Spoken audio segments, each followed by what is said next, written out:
Benvenuti sul mio canale, io sono Anna e vorrei condividere con voi il mio interesse per le storie di True Crime. Se anche voi volete approfondire e riflettere su queste vicende, vi invito a farlo insieme a me.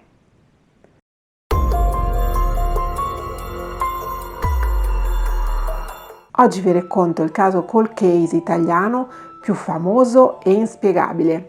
Inspiegabile è il luogo dove è avvenuto, inspiegabile è la vittima, una ragazza dallo stile di vita irreprensibile. E inspiegabile è la ferocia con la quale la ragazza è stata uccisa. Oggi vi racconto il delitto della cattolica. Il caso è emerso il 26 luglio del 1971, quando venne trovato all'interno dei bagni dell'Università Cattolica il corpo di una giovane donna brutalmente uccisa. Il corpo fu ritrovato da Mario Toso, un seminarista di 21 anni, oggi invece vescovo di Faenza, che all'epoca era iscritto alla facoltà di filosofia dell'Università Cattolica. Il ragazzo stava salendo le scale del blocco G, le più lontane rispetto all'ingresso di Largo Gemelli, per recarsi in segreteria.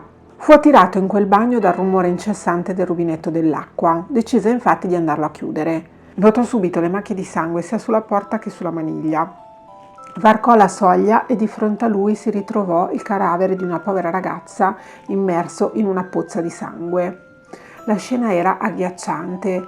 Toso, terrorizzato, scappò subito da quel bagno alla ricerca del custode, Mario Beggi, che chiamò subito la polizia. Intervenne subito anche il PM, Ugo Paolillo, che poi prese in carico il caso, che si presentò subito difficile. Il cadavere venne identificato immediatamente. Era quello di Simonetta Ferrero. Simonetta Ferrero era una giovane donna di 25 anni, nata a Serravalle di Sesia, in provincia di Vercelli, in Piemonte, il 2 aprile del 1946 e residente a Milano. Si era laureata alla Cattolica nel 1969 alla Facoltà di Scienze Politiche e lo stesso anno aveva trovato impiego alla Montedison, dove il padre era un dirigente.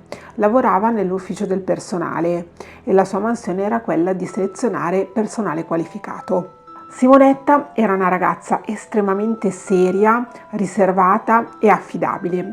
Era una ragazza tutta casa, chiesa e lavoro. Al di fuori del lavoro, il suo tempo libero era impiegato come volontaria in chiesa o come crocerossina. Aveva anche altri svaghi come il tennis, il nuoto, la lettura, il cinema, l'ascolto della musica classica. Gli inquirenti setacciarono la sua vita alla ricerca di qualsiasi indizio, ma non trovarono nulla perché la sua vita era irreprensibile. La definirono la figlia che qualunque padre vorrebbe avere. Simonetta non era sposata, ma non perché non fosse una bella ragazza o non fosse intelligente e simpatica, semplicemente stava cercando l'uomo ideale. Simonetta sapeva esattamente cosa voleva dalla vita. Simonetta viveva con la famiglia, con i genitori e le due sorelle, e quel 24 luglio doveva partire per una vacanza insieme a loro di 2 settimane in Corsica. Quella mattina, intorno alle 10:30, uscì da casa sua in via Osoppo per svolgere appunto le ultime commissioni. Prese il tram della linea 15 e poco prima delle 11 raggiunse la zona Magenta Sant'Ambrogio. Verso le 11 entrò nella libreria Il Trittico per acquistare un piccolo vocabolarietto di francese che le sarebbe servito in vacanza al prezzo di 500 lire. Alle 11:10 uscì dalla libreria e si diresse verso una profumeria lì vicino dove acquistò del balsamo per capelli e dei deodoranti, come poi testimoniarono i commessi che furono le ultime persone che parlarono con Simonetta. Quando uscì dal negozio, Simonetta si diresse verso l'Università Cattolica che distava più o meno 100-150 metri, probabilmente per andare in bagno. Simonetta conosceva bene l'università perché era stata studentessa dal 65 al 69. Simonetta, dopo le 2 commissioni che aveva già effettuato, sarebbe dovuta recarsi prima da un tappezziere in via Luini e successivamente sarebbe dovuta andare dall'estetista in via Albricci, che distava più o meno 1 chilometro, aveva appuntamento all'incirca intorno al mezzogiorno e quindi le tempistiche rientrano. Non ci arrivò mai. Simonetta fu aggredita dopo essere stata in quel bagno tra le 11:25 e le 11:30. L'autopsia infatti dimostrerà che la vescica di Simonetta era vuota e che fu uccisa con un coltello dalla lama lunga 15 cm e larga 2 cm, che non le diede scampo. Simonetta tenterà di difendersi con coraggio in quel bagno. Lotterà per 2-3 minuti, come racconteranno poi le ferite sul suo corpo. Cercherà di afferrare con le mani nude la lama del coltello per farlo smettere, ma non riuscirà a sottrarsi alla furia omicida. Non vi fu un tentativo di violenza sessuale. Simonetta indossava un vestito leggero e la biancheria non era nemmeno stata toccata dall'assassino. Non fu nemmeno un tentativo di rapina, perché la borsa di Simonetta fu trovata in quel bagno e conteneva 300 franchi e anche degli effetti personali della ragazza. Il delitto era avvenuto sicuramente mentre al piano sottostante era in funzione un martello pneumatico, che col suo volume altissimo da 110-130 decibel aveva coperto le urla della ragazza. Dopo le 13 la Cattolica fu chiusa per tutto il weekend. All'interno rimasero solo gli operai che lavoravano al piano sottostante fino alle 17 e per questo motivo il corpo di Simonetta fu ritrovato solo il lunedì successivo. Per quasi 2 giorni il corpo di Simonetta rimase in quel bagno, in quella pozza di sangue, in un silenzio mortale, interrotto soltanto dal rumore del rubinetto dell'acqua che fu dimenticato aperto dall'assassino. Il 28 luglio fu effettuata l'autopsia sul corpo di Simonetta. Questa accertò che la ragazza fu colpita con 33 coltellate, di cui 27 erano state inferte in profondità e 7 di queste risultarono mortali. Simonetta fu colpita al torace e all'addome. Una coltellata arrivò a reciderle anche la carotide. Furono trovate inoltre coltellate anche sulla schiena e sulle mani, segno che Simonetta si era difesa e che aveva tentato di scappare. L'autopsia inoltre confermò che non vi fu violenza sessuale. Il 29 luglio si svolse il funerale di Simonetta, celebrato dal Monsignor Carlo Ferrero, che era suo zio. E a questa funzione parteciparono molte persone in vista della società milanese che erano vicine alla famiglia di Simonetta. Parteciparono tutti i colleghi, le crocerossine e partecipò numeroso anche il personale della Cattolica. Le indagini dell'epoca risultarono subito complesse e furono aggravate del fatto che Simonetta fu ritrovata il 26 di luglio, ovvero 45 ore dopo essere stata uccisa. La prima ipotesi che circolò fu quella del maniaco sessuale. Vennero segnalati diversi individui che in quel periodo avevano molestato delle ragazze oppure delle dipendenti della Cattolica. Venne segnalato anche uno strano individuo che si girava in zona con un coltello e pronunciando frasi sconnesse, ma tutte queste segnalazioni vennero attentamente vagliate e furono escluse. Furono compiuti degli accertamenti su chi aveva un abbonamento delle Ferrovie Nord Milano, in quanto erano state denunciate delle molestie sul treno. I primi sospetti caddero anche sul seminarista Mario Toso, che per primo scoprì il cadavere di Simonetta, ma anche lui risultò estraneo ai fatti. Si cercò poi 3 pregiudicati per delitti di sangue o per sfondo sessuale e tra i dimessi dagli ospedali psichiatrici, ma anche tutte queste piste non portarono a nulla.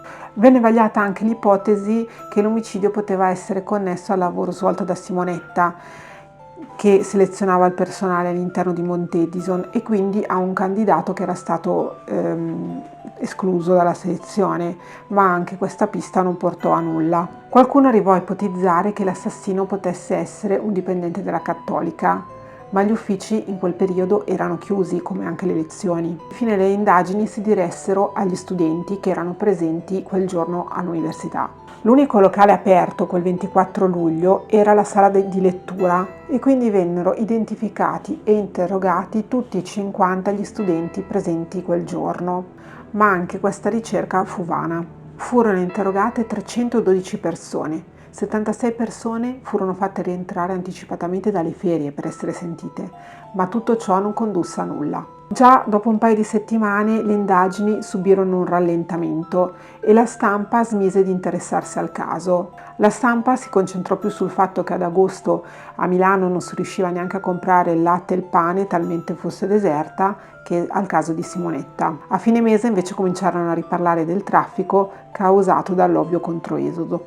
Il delitto della Cattolica entrò nella palude dei casi irrisolti, questo fino al 1993, quando arrivò in questura una lettera anonima che accusava un prete ormai molto maturo che aveva molestato più ragazze all'interno dell'Università Cattolica. Furono riaperte doverosamente le indagini, ma il passare del tempo aveva cancellato tutte le tracce e i possibili riscontri del caso. Fu fatta anche l'ipotesi che Simonetta sia stata vittima di un ipotetico serial killer che a Milano aveva mietuto diverse vittime tra il 1970 e il 1975. Infatti in questo periodo muoiono 11 donne accoltellate. Alcune sono prostitute, ma altre sono donne dalla vita tranquilla come quella di Simonetta. Sono altri 11 delitti irrisolti il cui il killer non è mai stato trovato. Il criminologo Alberto Mignatello ha studiato approfonditamente il delitto della Cattolica dal 98 al 2000.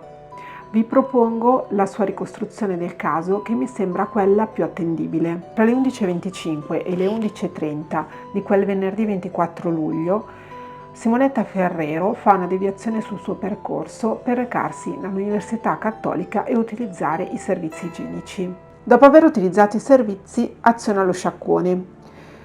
Quindi attiva 15-20 litri d'acqua che scendono nello scarico, provocando un allagamento al piano inferiore, dove stanno lavorando 4 muratori. A quel punto gli operai capiscono che qualcuno sta utilizzando il bagno del piano superiore e uno di questi, infuriato per l'inconveniente, sale per evitare che il bagno venga utilizzato. Il muratore quindi si reca subito in bagno, dove trova Simonetta che si stava sistemando davanti al lavandino. A causa del rumore assordante del martello pneumatico che stava utilizzando il suo collega, il muratore non riesce a parlare correttamente con Simonetta. Probabilmente la reazione energica di Simonetta fece perdere il controllo all'uomo, che preso da un raptus estrasse il coltello e si avventò sulla ragazza. Dopo il delitto l'uomo si spogliò in quel bagno, si ripulì, probabilmente riuscì a cambiarsi in un locale attiguo e riprese il suo lavoro. Questa ricostruzione è supportata da diversi elementi oggettivi. Innanzitutto erano effettivamente in corso dei lavori al piano sottostante, dove era stato rimosso il pavimento e quindi le tubazioni delle acque nere dei WC era rotta e aperta. Il rumore assordante del martello pneumatico aveva coperto le grida di Simonetta e molto probabilmente aveva anche impedito la corretta comunicazione tra l'assassino e la ragazza. Gli operai che erano stati ascoltati dagli inquirenti avevano sicuramente mentito, perché era impossibile che quel venerdì pomeriggio e che quel lunedì mattina non si fossero accorti che al piano superiore c'era il rubinetto aperto.